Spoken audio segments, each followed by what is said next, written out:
It's time to talk about Final Fantasy VII Rebirth. Jody Sub-Zero, and welcome back. It's been a while since my last video.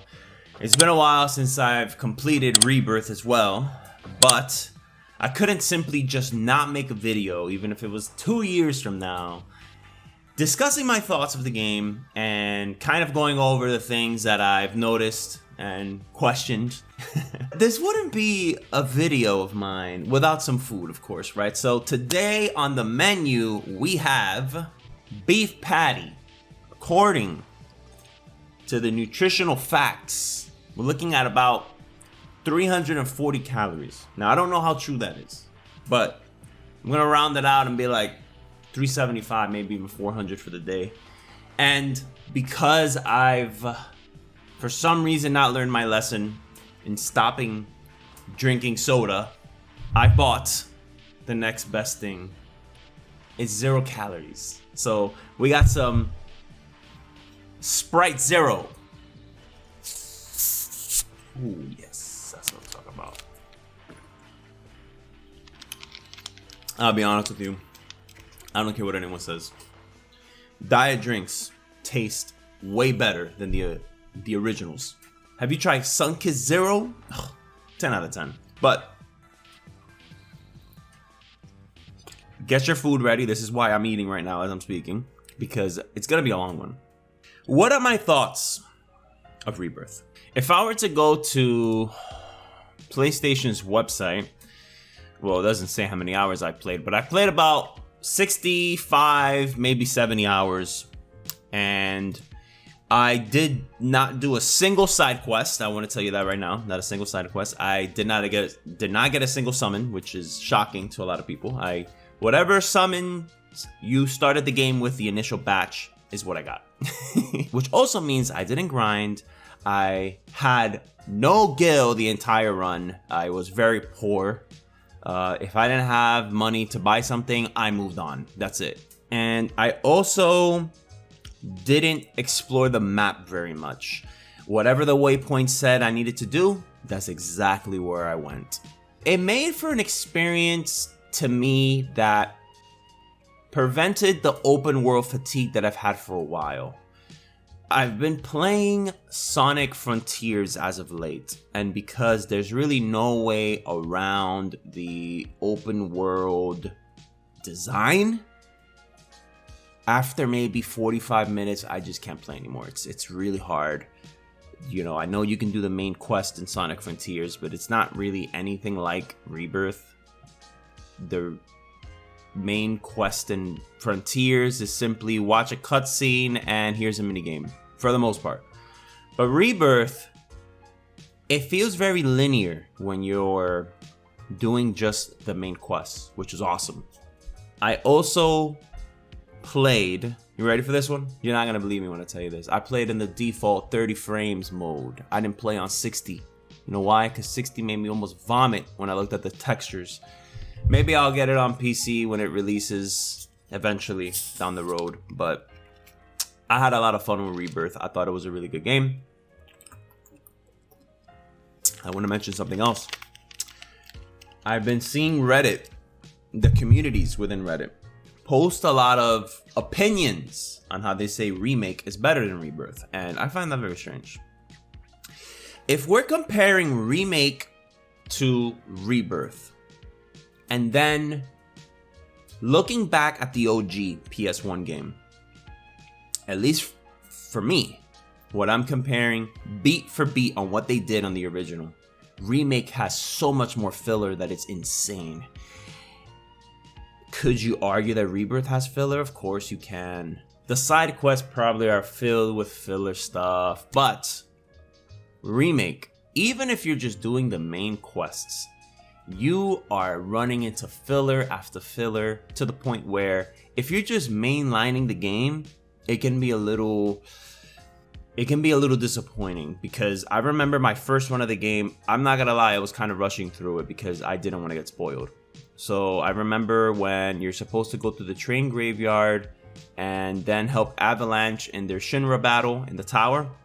In the original, it was so cool because you're just going to the train graveyard, you're doing a little puzzles, moving the trains through the tracks that are working and not working, and then you leave the graveyard, which is probably like 3-4 screens only. All of a sudden, there you go. You see people falling off the tower, people are getting shot up, they're having a massive battle at the top with the Turks. It was freaking awesome. In Remake, you go through the train graveyard and immediately you're hit with, there's ghosts. Darn Cornello told everyone, by the way, Avalanche is fucked. So kiss my ass, you're not gonna get there in time. Cloud is like, let's go. We gotta go now. And what happens? You go through this nonsense filler battle with these ghosts and they're acting scared and they're fucking around, joking around. It was just like, what is this? I'd say that Rebirth does not have that at all. Everything that you see in the main quest, they don't have any time to cover any filler when it comes to the main quest. You're moving from point A to B, and everything that's happened in the OG7 pretty much happens in Rebirth, beat for beat. I was amazed how well they covered everything, and then when they did expand on something, it was meaningful. It was no bullshit. Now, again, was there filler? Of course there was. A little bit. I'm not gonna lie to you. There was a little bit of filler. I kind of want to show something here that I've made. So excuse me if you are calling me a dork at this point, but I've made a collection of every place that you hit in the original. Okay? Yeah, you heard that right. Every place that you hit in Final Fantasy VII on PlayStation 1. So, let me tell you this right now. I don't know what it is, but beef patties, the spicy joints,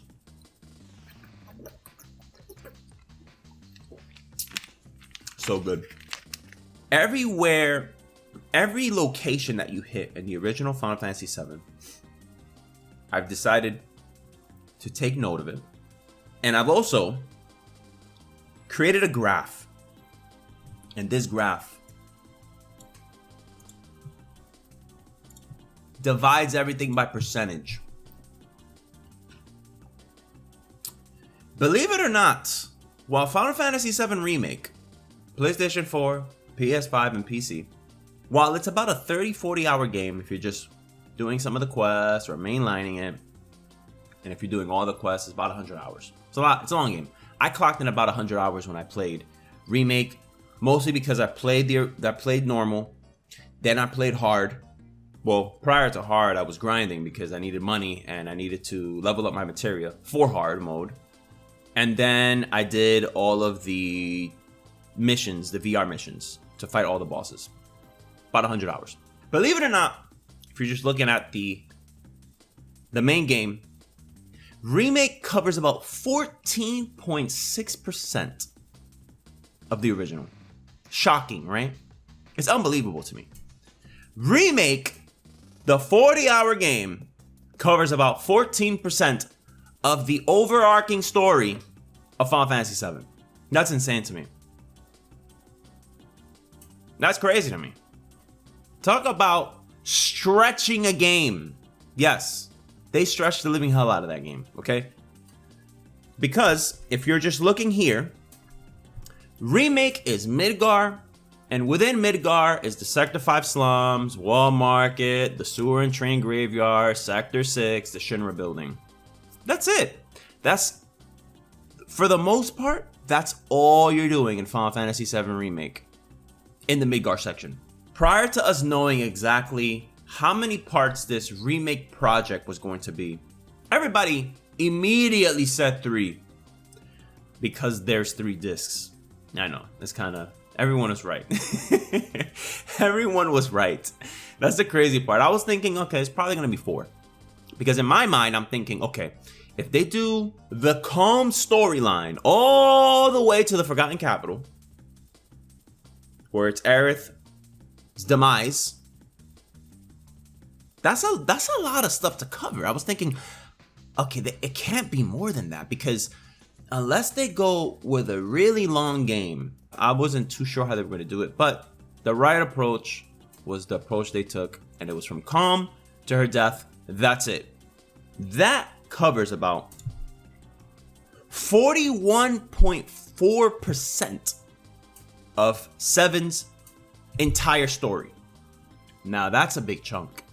And would you believe me if I were to tell you that I made up a name for the third game? I'm calling it Reformed. I know that's not what it's going to be called, but for this video's sake, I'm calling it Final Fantasy VII Reformed, okay? It's probably gonna be a name everyone's expecting, like Reunion, which I don't think they would do that. I hope not, but either way, whatever name they go for this video's sake is called Reformed. If you're looking at the entirety of Reformed, because they already announced it's 3 games only, that's it, then Reformed is about 43% of Final Fantasy VII, which means it's longer than Rebirth. I can't believe it. Now, a lot of people watching this video are probably saying, Zero, they cut some stuff out in Rebirth. I don't think they cut stuff out. I think they just shuffled some stuff. They did not do a Resident Evil 3 Nemesis, where they took out entire scenes. And that's it. No. I believe they just shuffled stuff around.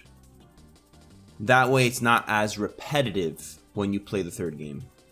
Rocket Town is missing entirely. It's missing in Rebirth, but it's going to make an appearance in Reformed. It is. Because guess what, guys? We go to Rocket Town. Yes, we go to Rocket Town later. And this is where I believe that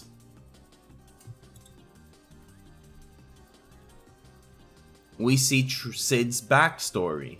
It's gonna be great. I can't wait. It's gonna be freaking awesome. But I'm getting ahead of myself. Let's just go over everything that happened in Rebirth. Get your snacks ready. I told you it's gonna be a long video. And before we start, let me take another bite of my beef patty over here.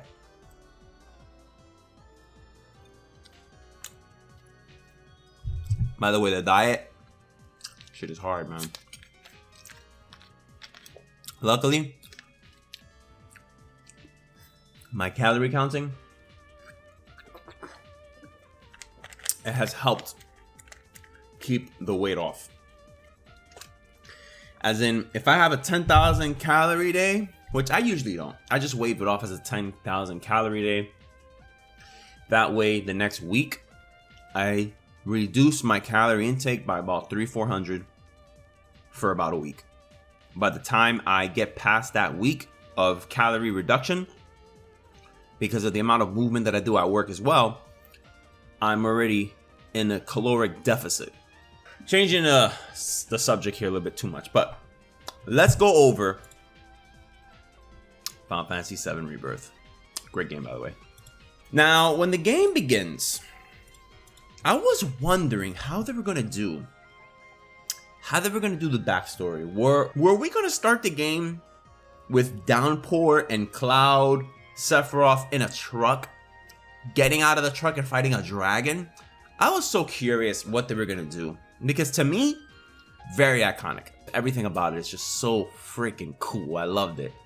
So how were they gonna do it? They don't go that route. They start the game in what people are stating is an alternate timeline, a multiverse of sorts, which I don't believe that's the case. It's a popular theory on YouTube. It starts with Zack collecting the bodies of our main characters. Cloud, Barret, Tifa, Aerith. They're all practically dead. And I'm like, what the fuck is this? But whatever. I'm just gonna ignore it. I'm just going to take it as Kingdom Hearts bullshit. That's it. Honestly, disregard every time Zack is on screen. I'm just like, here we go again. Jesus Christ. Fuck. Whatever. People enjoy it. I'm not saying it's entirely bad. I just don't care for it. But we get past that, and Cloud is with Sephiroth. Junon fight a dragon, which I guess that's for later. I don't know. It was very weird, but one thing that I've noticed too is that Cloud and Sephiroth are the same level. They're both level 40. I'm thinking, whoa, wait. When you play the original, Cloud was not level 40. Cloud was a much lower level than Sephiroth. I don't remember the level that Sephiroth was in or on specifically. He was much higher. He was much stronger. In this game, in general, Sephiroth isn't stronger than you, I would say, but rather he's simply more skilled, if that makes any sense. So you use Sephiroth in this part and you just obliterate those frogs with wing things, whatever they are. Sephiroth just seems to, with ease, wipe the floor with enemies. Everything that he does in this game, he's fucking around too much. That's the best way I can say it. He's really fucking around too much. He's showing off for the most part. It's just so much easier for him to do the things that you do. And it doesn't necessarily mean that he's stronger per se, but he just seems to have a higher skill ceiling. And another thing, for anyone who's played the original, I'm not going to spoil it here, but in the original, when you're playing on PS1, or even on Steam or Switch, or however you played the original, when you get to this backstory and you're seeing Cloud speak and you're reading the text, you just take it at face value. It's a story, right? In Rebirth, there's voice acting, there's dialogue, there's animations, there's facial expressions. Everything that the characters do on screen, you can tell something's off. And I'm going to tell you this right now. It's very apparent by this backstory. In hindsight, you will know what I'm talking about. I'm looking at Cloud talking about specific things, like being a hero and blah, blah, blah. All this stuff that you're just like, okay, I mean, a lot of Zack rubbed off on him. Very strange.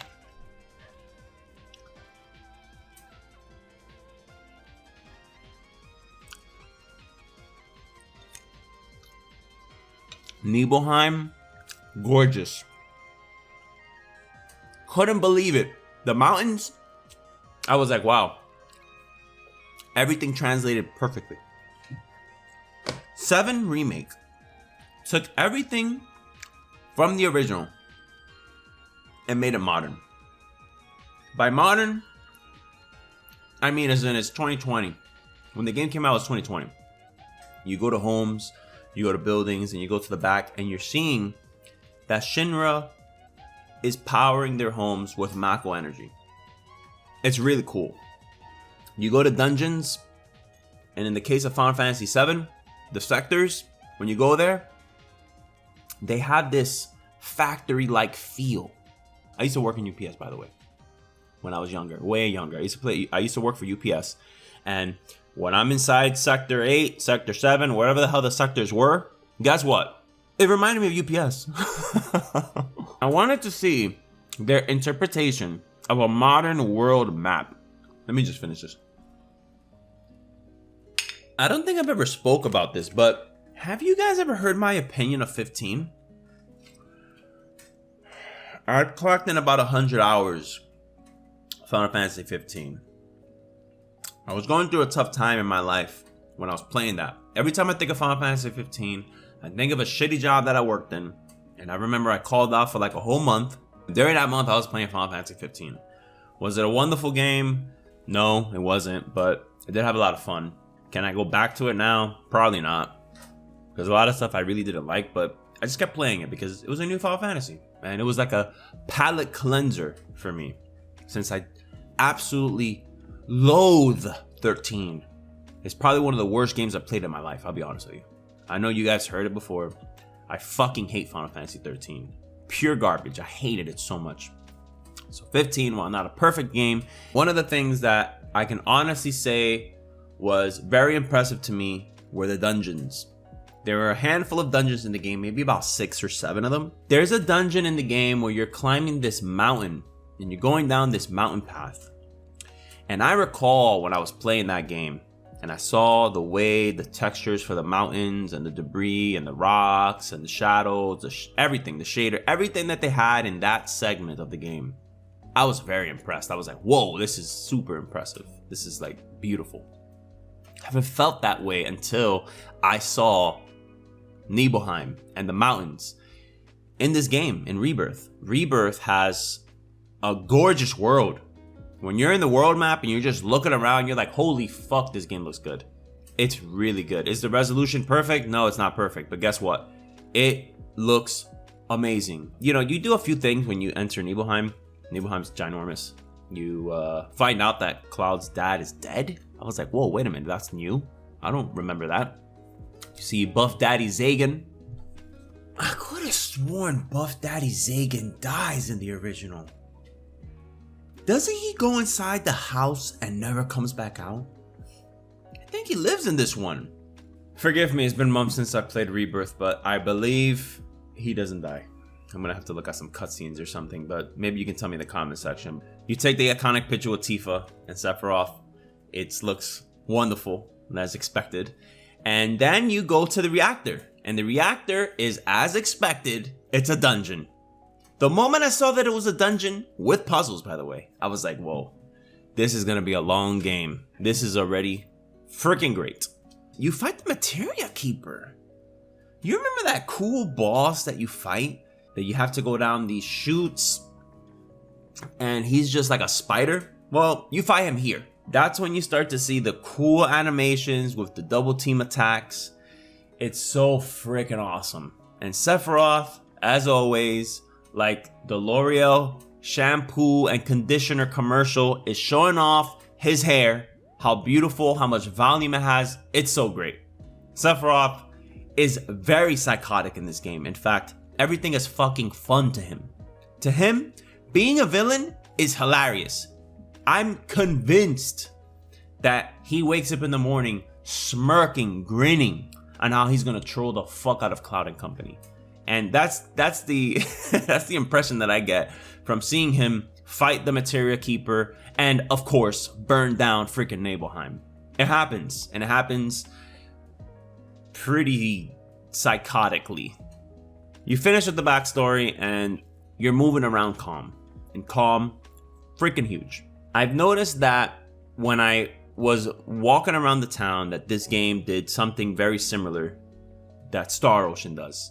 And that's the private actions. You can increase the characters' alignment with Cloud, just talking to them, and they all have like, I'm not gonna call them side quests, but they have this little cutscene or expanded dialogue. I barely did them, to be honest. I really didn't care. I was just like, we're moving on to the main story. That's it. I've also read that some people avoided talking to Tifa or Aerith or Yuffie because of the shipping wars that's been happening on social media, which is very strange. I would never take part of that war, you know, because fuck Aerith and fuck Yuffie, Tifa all the way. You leave Calm and holy hell, the world map. I could not believe how freaking huge the world map was. The feeling that you get when you left Midgar in the original and you were just roaming around, looking at the towns around you, the forests, getting into random battles, seeing the ocean, the sky. Yeah, I want to say that happens here too. I was shocked at how detailed everything was. So this is where we kind of see some differences. In the original, when you're leaving Calm, all you're doing is going to the Mythril mines. You can hit the Mythril mines in one of two ways. You can either catch a chocobo, or you can just go straight through the swamp and most likely fight the Midgar Zolom. If you grind enough, you can beat him, but he's probably going to mop the floor with you. So in this one, you got to go to the abandoned docks, you go through the swamplands, you meet the Chocobo Ranch Kid. You find out that the Chocobo Ranch Kid is the owner now. His parents didn't die, but rather they left. I didn't do the side quest, so I can't say for sure what happened, but somehow it's tied to the dude, the Chocobo guy from Remake. I completely avoided that. Bako or Boko, however it's pronounced in the original, is now Pico. You get the Chocobo, you go through the swamplands, and you're hoping to avoid the Midgar Zolom. The Swamplands, for one, is a dungeon, which is pretty cool. It's ginormous. It's freaking huge. And now you are forced to fight the Megarzolum. I don't know how I feel about that, because what was so cool about the original was that when you pass the swamps, right when you enter the Mythril mines, you see a crucified Megarzolum. And it just showcases how much more powerful Sephiroth is. And again, at this point, you have not ran into him in the original. You don't know how he looks. You don't know anything about him, except what you heard in the backstory. You have not met the man yet. How many times have we encountered him from the moment Remake began to Rebirth up until this point? Quite a bit. He just keeps fucking around with Cloud. He keeps messing with him. He just keeps showing up. He loves being on screen. I guess you can't just show a crucified Megarzolum and say, yeah, Sephiroth did that, when we kicked his ass at the end of Remake. So I get it. I mean, I understand that they had to make some sort of change. So you fight the Megarzolum, you fuck him up. It was kind of hard. I died a bit, by the way. And then Sephiroth comes out of nowhere and goes, by the way, look what I could do. And he just freaking destroys him. I'm like, whoa, that's kind of cool. You go to the Mythril Mine. This is the dungeon where you meet Elena. I'm going to be honest with you. Elena, straight waifu. If I had to pick between Tifa and Elena, I'm probably picking Elena. I'll be honest with you. I don't know what it is about Japanese people and how they do blonde women, but they do them in the best way possible. All right, so I went to the store yesterday and I got these. You guys remember these? The Keebler sticks. They're called fudge sticks. I think it's like $160 for 2. Definitely not worth it. I'm in a junk food mode today. In the Mythril Mine, it has like, it's like this museum. It looks like this museum. And then Barrett's talking about that he used to work in the mines. He's foreshadowing what he used to do, or what you're gonna run into later. He's not proud of it. The end of the Junon region. Fort Condor was referenced, and of course, Junon Harbor. In the original, Junon Harbor is a rundown town. The city is polluted because of Shinra, but they don't really say exactly how. Prior to entering Junon Harbor here, you notice that there's another Chocobo Ranch. And then that's where the game tells you that every region that you go to, there's a Chocobo Ranch. And there's a Chocobo color unique to each region.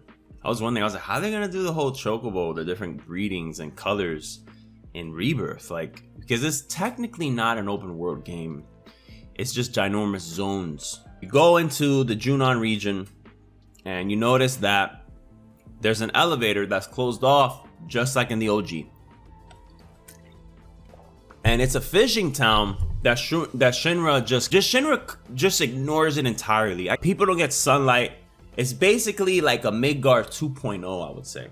People are protesting against Shinra's lockdown. They're not letting anybody go in the elevator. It's classic Shinra at its best. You fight this water monster. And the water monster is where you meet Yuffie. You meet Yuffie here. And while she doesn't join you at that moment, she does follow you around. I have a confession, everybody. I did not play Intergrade. Did not play it. It was spoiled for me, so I decided to not play it. So in Intergrade, Yuffie's teams up with this guy called Sonon. And Sonon is... I have no idea. Again, I haven't played the game. But what I do know is that he dies. If you played the original Final Fantasy VII, when you run into Yuffie and Vincent, you can completely miss them. Chances are you're going to run into Yuffie, and there's a high possibility that you are going to recruit her after you fight her. But she's simply a thief. She just wants materia. She has a completely different personality in this game.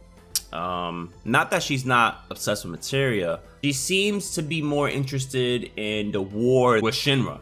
Seeing how they changed the way you encounter her, I believe they did the right thing. You get her very early on, You see her swimming in the water, and she just ends up following you around. You don't do the CPR scene that you perform in the original with the girl Priscilla, but they do reference it and they make a joke about it, which is at least a nice nod. And after you save her, you try to climb Junon. And the way they do it in this game is instead of you do this very odd looking jump, you are now playing Mario 3D World and you're using plushie to it's pretty cool. You guys ever played Mario 3D World or like Mario Bowser's Fury, and how you're using plushie to just kind of like wave race your way through the water? It's the same thing. It's pretty cool. I want to touch on something that I spoke about earlier, how they add layers to the existing story. For instance, there's a part when you're leaving Calm that you realize that Cloud and Tifa are kind of not vibing. They're not really talking to each other. They had an argument of some sorts. The argument goes all the way to Junon Harbor, and they apologize to each other and they tell each other, hey, listen, I'm sorry, it's not gonna happen again, you know, we're just having a bad time and blah blah blah blah blah. I thought that was cool. I was like, oh, this is a cool character moment. This is cool. See, Rufus still has his dog. You know, what happened to the dog in the original? There were times where I was just like, damn, you fight the dog with Rufus, you kill the dog, and then I guess he died. He moved on. Well, dog is still following him around. I'm starting to think he's a service dog. You then see the High Wind. I'm not gonna lie, the High Wind in the original, the first appearance of the High Wind, to me, when I first saw it, I said, oh, that's the one from the book. That's the ship that from the book. We get that. In this one, you just see it. You go, okay, I mean, that's the High Wind. But that's it. It just moves on so quickly that they kind of like gloss over it. Then you're introduced to a new character. You're introduced to a character named Glenn. Who the fuck is Glenn? Seriously, I had to Google who he was. Because just like Final Fantasy 15 glossed over Noctis's father's demise, they did the same thing here. Rufus apparently killed Glenn. And I'm like, who the fuck is Glenn? Who is this guy?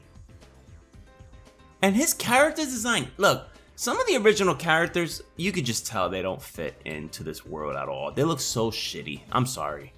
Like some of the original characters is definitely a Nomura character through and through. They belong straight in Kingdom Hearts. The butler guy that you run into in Calm, the older lady that you run into in Junon Harbor, Glenn. I'm like, geez, Louise, these character designs are something else. But Glenn looks super generic. You know, I looked at Glenn and I said, who's this? A fucking clone of Rufus's dad? What is this? But whatever. I don't know if I said this already, but I'm gonna try not to touch on the original storylines too much because I really don't care. You go to Junon and you do the infiltration mission where you dress up as a soldier. And in this one, you have to gather troops to have a squad because you're performing a marching ceremony and you're graded. It's getting dark. It's raining outside, it looks like. So excuse the sudden darkness in video. Anyway, you gather Troop 7. You do this marching ceremony. It's kind of like X Factor, or so you think you could dance. You're getting graded. You meet Rufus. They try to assassinate Rufus, and I'm like, what the fuck? Then you try to escape Junon. You go through this dungeon with Troop 7, and you meet Roche, or Rosh, whatever his name is, and you have this cool battle with him, and then you have like this scene that's a little moving. It's a little sad with Troop 7. It actually kind of made me tear a little bit. I was like, oh man, I'm not gonna spoil it, but it's actually really nice though. Then you're at the boat. The boat to Costa del Sol. Now the boat to Costa del Sol, is a cruise compared to the original. In the original, you just get on, right? You just get on and that's it. But in this one, it's a literal cruise.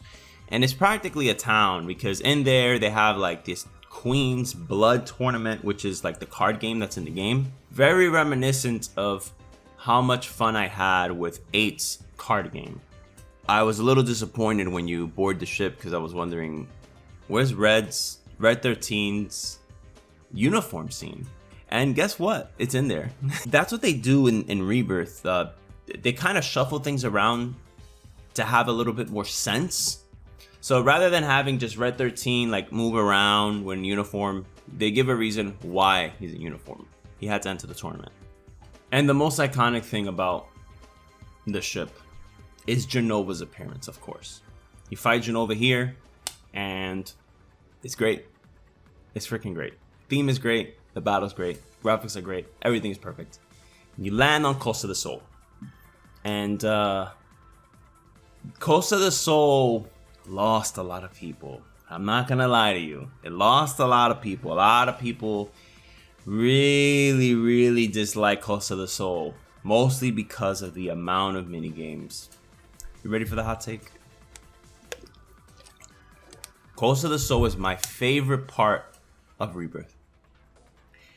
I have a lot of nostalgia now with Costa del Sol for Rebirth.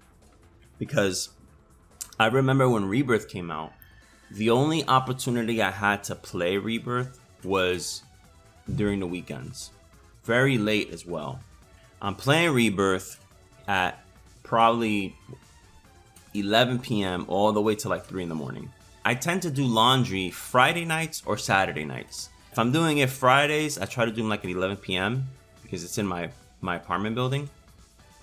It's the only time that there's nobody there. I don't want to interact with anybody. I'm a social reject. Leave me alone. Don't talk to me. I'm not your friend. And I finish like around 2 in the morning, 2:30. While I'm waiting for it, I go upstairs and I just play PlayStation. I get on the PC. I do whatever it takes to kind of not fall asleep. I remember one weekend, I stood up to like 3, 4 in the morning doing laundry and just doing a bunch of stuff while in Costa del Sol. And the music was so relaxing. Everything about, I really love the lighting as well. They really made Costa del Sol feel like a resort. When you go in the original, yeah, it's cool that it's a beach and it's a resort and there's a hotel there and there's a bar. But when you go to Bar del Sol, it's not really, I don't know, I just can't really explain it. Like, it's just like, in the original, right? You go into it and you're like, oh cool, I'm in a resort, and then you leave, that's it. In this one, you're there, and you're there for a long time. You're just exploring, you're talking to people, you're in your Segway, you're doing these mini games, and you're just hearing the music. Oh god, this top 5 themes in the entire game. I'm sorry, it's really good. I really enjoyed Costa del Sol. They took out a couple of things. One, they changed the whole hotel story. Now it belongs to Johnny. Johnny bought the piece of shit. He got screwed over. And you sleep in there, and it's a pile of shit. They also allowed you in the original to kick a ball at Red 13's face. Yeah, that's gone. If I'm not mistaken, I believe you see the people in robes. I believe Hojo is also at the beach in the original. He's in here too. But you can't get to the beach unless you do like these companion cards or obtain enough companion cards. And this is where people are like, oh god. You had to do like this shooting mini game. You had to do a multitude of mini games. And like I said, I enjoyed it. You had to do some side quests as well. Like there's this chick that is obsessed with Johnny. She really dislikes Tifa because, you know, anyone who has Tifa as a side chick knows that, yeah, you're done. That's your worst nightmare. This is where you finally get Yuffie to join you permanently. And like in the original, Yuffie is asking you these questions and you can really like toy with her. Nice nod to how she joins you in the original. Leaving Costa del Sol after having this boss battle that has this very, very moving moment with Johnny that I said, wow, this game has a lot of freaking wonderful character moments. I know I said this multiple times, but seeing the Johnny scene at the end when he helps really shows how heartfelt the writing is throughout this entire game. If you're a fan of Final Fantasy VII, even if you didn't like Remake, I really recommend Rebirth because they did a wonderful job translating everything over. So you're going to Mount Corel. Mount Corel in the original is like this abandoned reactor. You go through these railroads, talk to these baby chickens and these chicks. You're then going to ultimately end up in North Corel.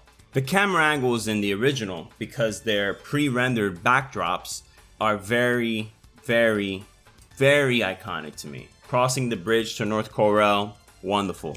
The railroads, great. In this one, they introduced the weapons. Yeah, you heard me. They introduced the weapons.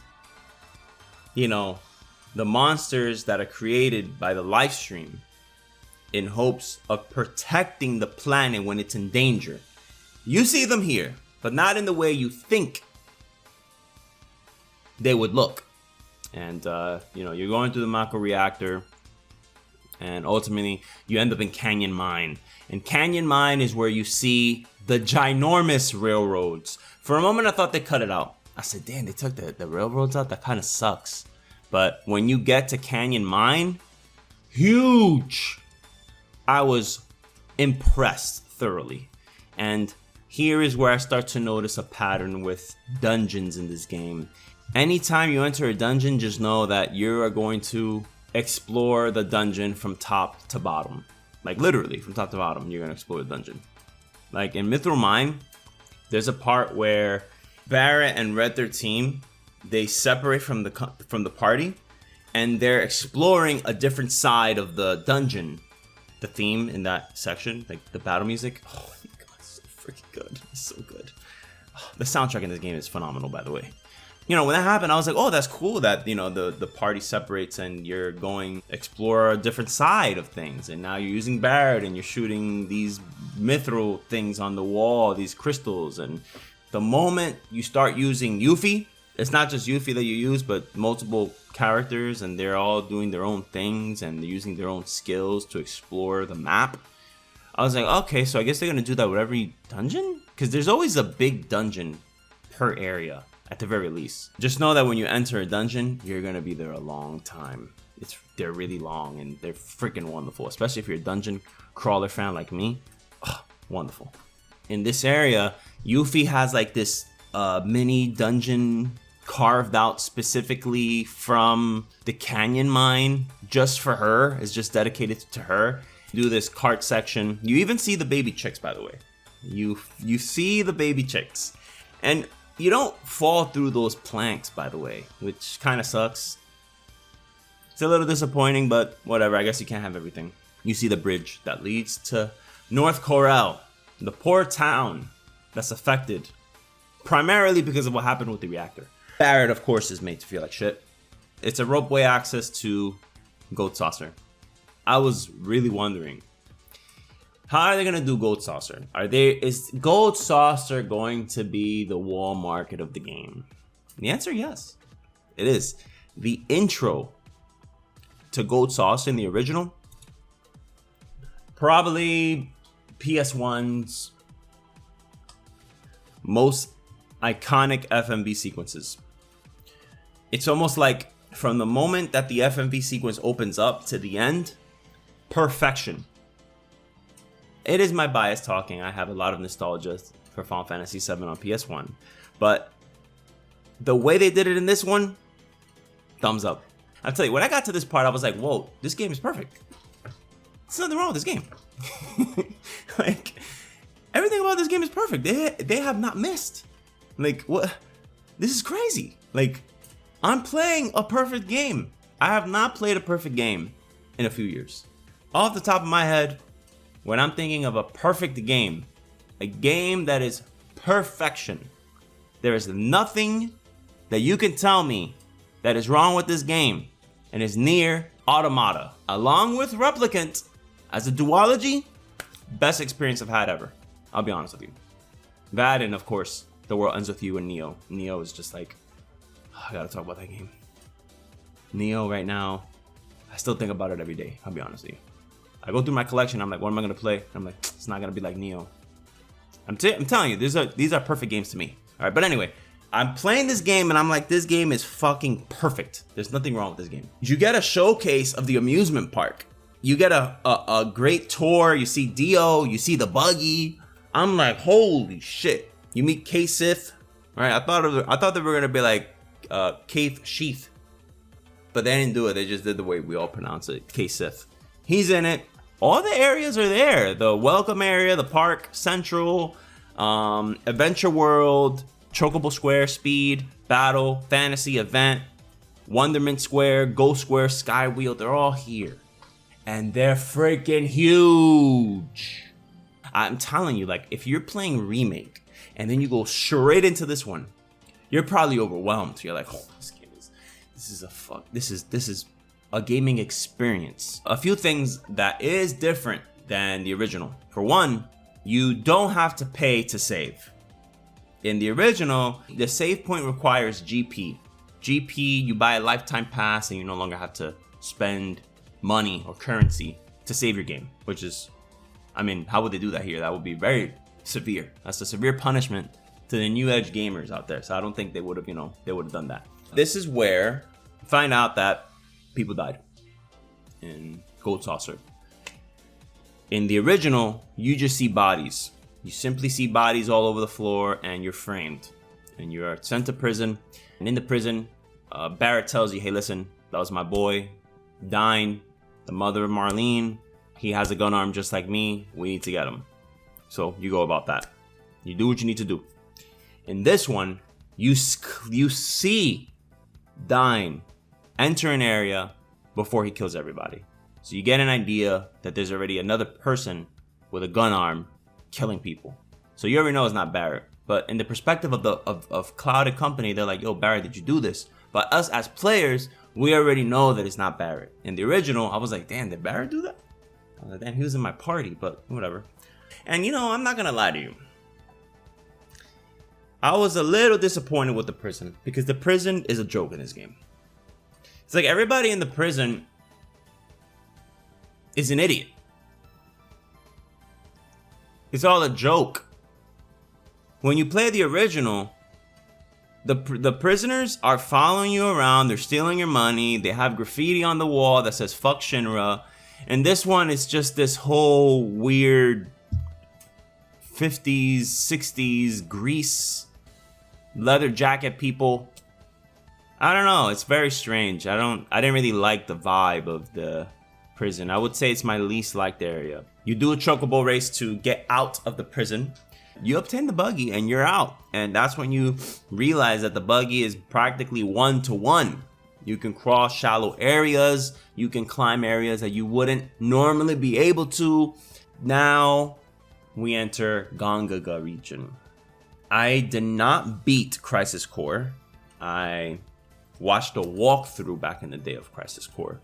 I didn't play the game personally, but I feel like I know the game enough because I played the original Final Fantasy VII and I know what they took in terms of like the hidden cutscene where you find out that Cloud is with Zack entering Midgar.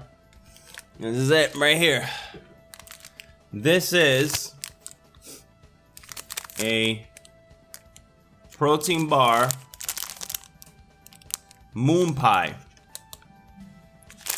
And I know you guys are probably thinking that that's nasty, but what if I were to tell you it's a 10 out of 10? This is 280 calories, which seems like a lot, I know. 14 grams of protein. Now ask yourself this. What would you rather have? This or a candy bar? Sometimes when you need to curb the craving,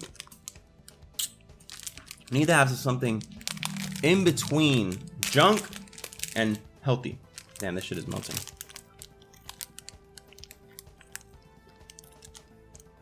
So good. What are you guys eating so far? Gongaga is where Zack came from. Whenever you visit Gongaga in the original, the first thing that I think of is the house where Zack's parents live. I want to say it's optional. I want to say the scene is optional. But the scene is Cloud entering the house. Tifa comes out. And the parents are talking to them saying, hey, you know, have you seen my son? I know you're a soldier. Maybe you know him. We haven't seen him in like 10 years. And I'm thinking, who the fuck's their son? When you're playing the original Final Fantasy VII, you have no context who Zack is. You're like, who the fuck are they talking about? Right? Cloud is like, I don't know who that is. I'm sorry. Tifa is like, ... She's obviously holding something back. She leaves the house. You don't really understand what happened there. Of course, with the power of hindsight, you understand exactly what happened. She knew who Zack was. She knew who he was. All right? We play Crisis Core. You know, like, you know who Zack is and why she knows him. Now, when you played this game, I was very taken back because it was almost like it was supposed to be a plot twist. It's almost like they're assuming you haven't played Crisis Core and you don't know who Zack is. Because again, the game opens up with Zack. Just remember that. Not only does the game open up with Zack, but even to this point, there's moments where you switch back to Zack and you're seeing him interact with people that Cloud and company has interacted with. You interact with the parents, and the parents are like, have you seen him? Tifa's like, no, I haven't. Aerith's like, no, I haven't. Cloud is like, I don't know who the hell that is. They leave the house, and then they throw the bomb. He's dead. So I was like, okay, was this meant for people who like didn't play Crisis Core or the original? I'm very confused by this. Like, and they're like, how did he die? And then they make it seem as if he died drowning. It's so fucking weird. It's very odd, very odd. But you go to Gongaga. It's freaking huge, very foresty. And then you find out that there's this Gongaga reactor corridor that you have to go to. You obtain the crystal sword, by the way, which is really cool. There's this whole scene where you fight Scarlet. Cloud tries to kill Tifa. And you go to the live stream. What the fuck? What is this? To me, I'm seeing this and I'm going, they're prepping us for what's going to happen later in the game. Got it. Noted. But Cid is needed, and you got to go to the Gongaga airstrip. You heard that correctly. Apparently, they made Cid into a ride share. That's how you meet Cid. You call the Uber. I said, what the hell is this? Hated it. Absolutely hated it. I was like, what the fuck is this? This is horrible. Now, by endgame, I will admit, I came around to Cid's interpretation in this game. Whatever. I guess when he's with the entire party, I go, he fits, I guess. They still got time to make up for the lack of Cid Highwind. I don't know. I just don't understand because, like, his name is Cid Highwind. Didn't he help manufacture the Highwind, the airship? I don't know. I feel like maybe I'm just not remembering correctly, but it's almost like he has no ties to Shinra in this game. Or maybe he's just keeping it as a secret, or I'm a fucking idiot and I completely didn't see any of that, or just didn't pay attention. I really didn't like their take on it. But anyway, past the Cid part, you go to the Cosmo Canyon region. It's like this tourist spot, reservation camp, Museum of Natural History. I'm like, what is this? This is cool. I like it. I like the take on this. And of course, they have a following. Planetology, people. Oh man. The original, there's a lookout. They give you like a crash course on what the live stream is. They talk about how the circle of life works on Gaia. I feel like that scene where the part where you're shown the planets, how the live stream works, very memorable to anyone that's played up until this point. While it's pretty good in Rebirth, it's not as memorable in my opinion. Whatever, to each his own. You go to the Cave of Gi, just like in the original, but now it's a different take on the Cave of Gi, because in the original, the whole party's going. Now it's Red 13 and Barret. There's these puzzles and it's freaking huge. In fact, it reminds me of Bowser's Castle, and this is where things take a turn. I was like, I don't know how I feel about this, but I guess more lore. It's almost like they took something that didn't have backstory and they decided to add some backstory to it. You go to the village of the Gi. Yeah, you heard that correctly. It dives into like black materia. It talks about the Temple of the Ancients. It talks about where to obtain it. It talks about the people of the Gi and how they're these souls that didn't return to the planet. They turn into these creatures, and these are the people that went to war with Red 13's tribe, and how they are filled with hatred and sorrow, but they're also meant to like protect the black materia. I'm telling you, I was just like, whoa, I did not expect any of this. While I'm not gonna say it's bad, I will say I'll take it. You know, I think it was a relatively fine addition to what the black materia offered, because I don't believe they ever covered what the black materia is exactly, other than the final attack to destroy the planet. Doesn't really specify anything other than that. We go back to Nibelheim, and now it's swarming with clones, and you're like, what the fuck? Now, when you go back in the original, it is filled with clones. It is. But there's something very strange about when you see it, and you go, why is it just clones here? You're talking to people, and they're just acting as if the place never burned down. Like, they're literally telling them, you're lying. I saw it with my own eyes. And this one, they make it apparent that Shinra was responsible, and now it's like this town for treating Mako poisoning. So they split up for the reactor, and this is where you see Zack drowning, and I was just like, what the fuck is this? Like, like yo, like, are you serious? Like, without the power of hindsight, just by simply looking at just Remake and Rebirth, you go, damn, poor Zack. He died drowning. Poor guy. I don't know if I would have fell for that. Like, if I would have just played Remake and Rebirth, like, I don't know if I'm gonna sit here and tell you, oh, so that's how he died. Oh, okay. I don't know. I mean, anyone that's never played the original or Crisis Core, like, did you see this scene and go, oh man, did you say that? I'm curious, because I was like, what's the point of this? Like, you see him fucking drowning. It's so weird. Yeah, whatever. You slide down the pipes just like in the original. It leads to the Shinra Mansion, and you all know what's in the Shinra Mansion. My boy Vincent. But before you do that, all right. Before you do that, before you run into Vincent, you go into what's considered by many as the worst dungeon in the entire game. The Shinra Mako facility with fucking K-Sip. Did I enjoy it? Yeah, I enjoyed it. I enjoyed it because it fucking kicked my ass and I enjoyed the difficulty. But it was very long. I think I was there like 2 hours, I want to say. I was getting my ass kicked. Like I told you, I was poor. I had no money, no gil, no currency.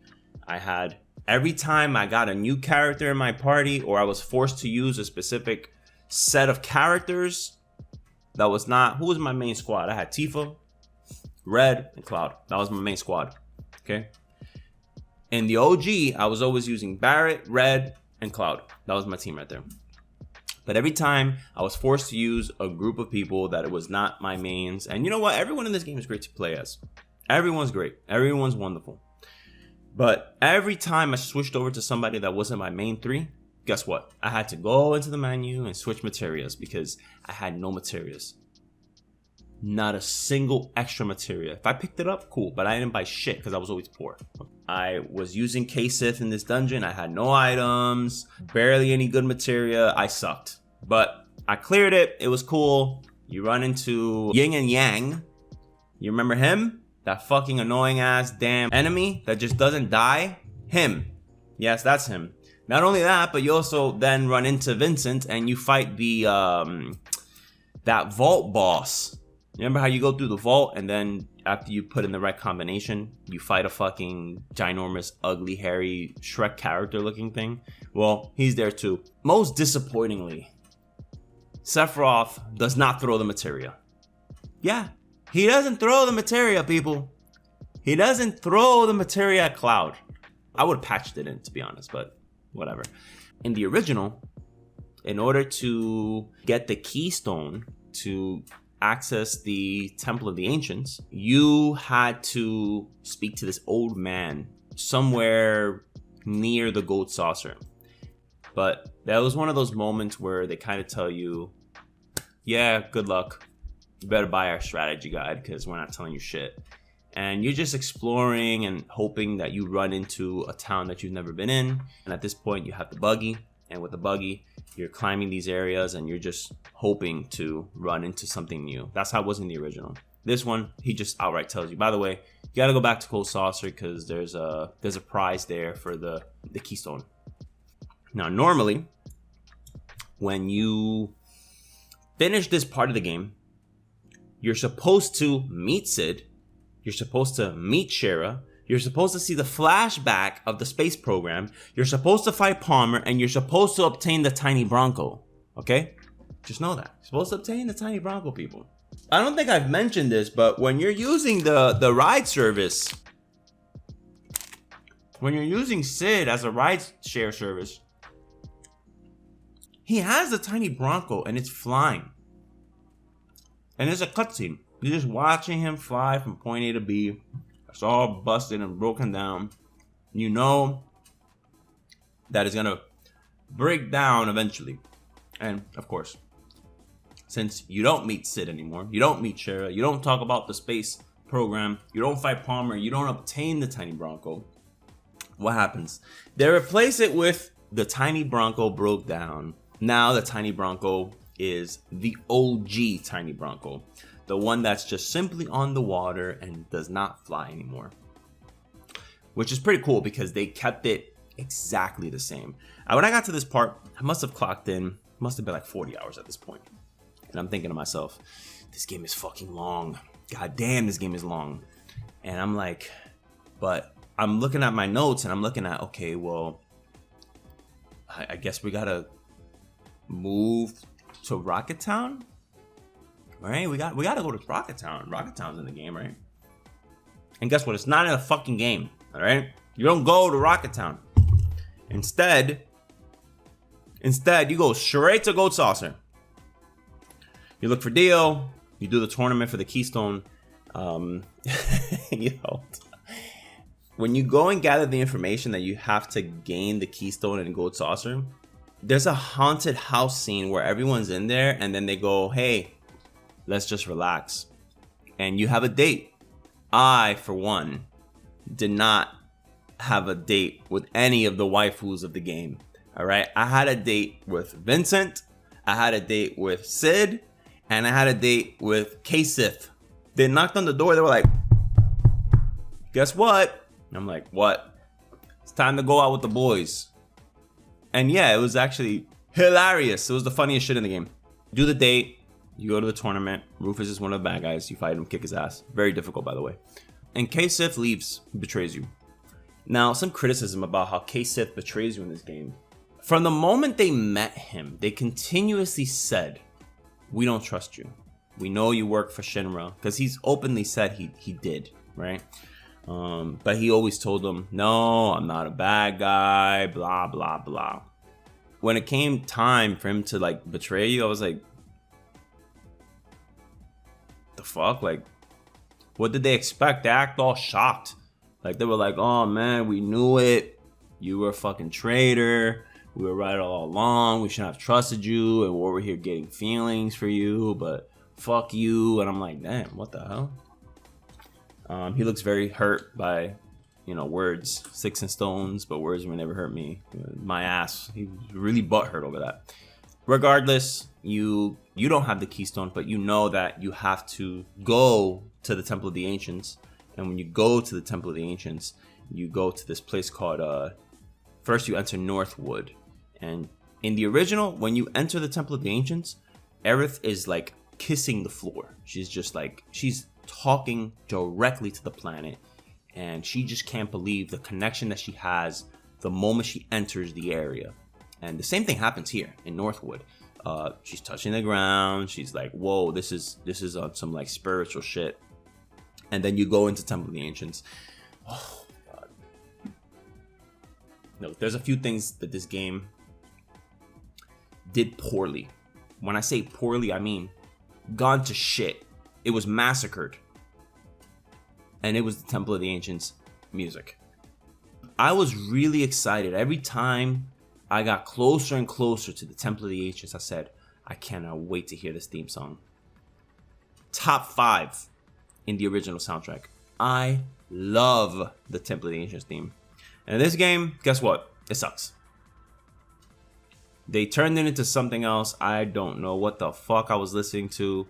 It has different renditions, one for battle, which is a little bit better, but it's a lot better actually, but it's still not the same.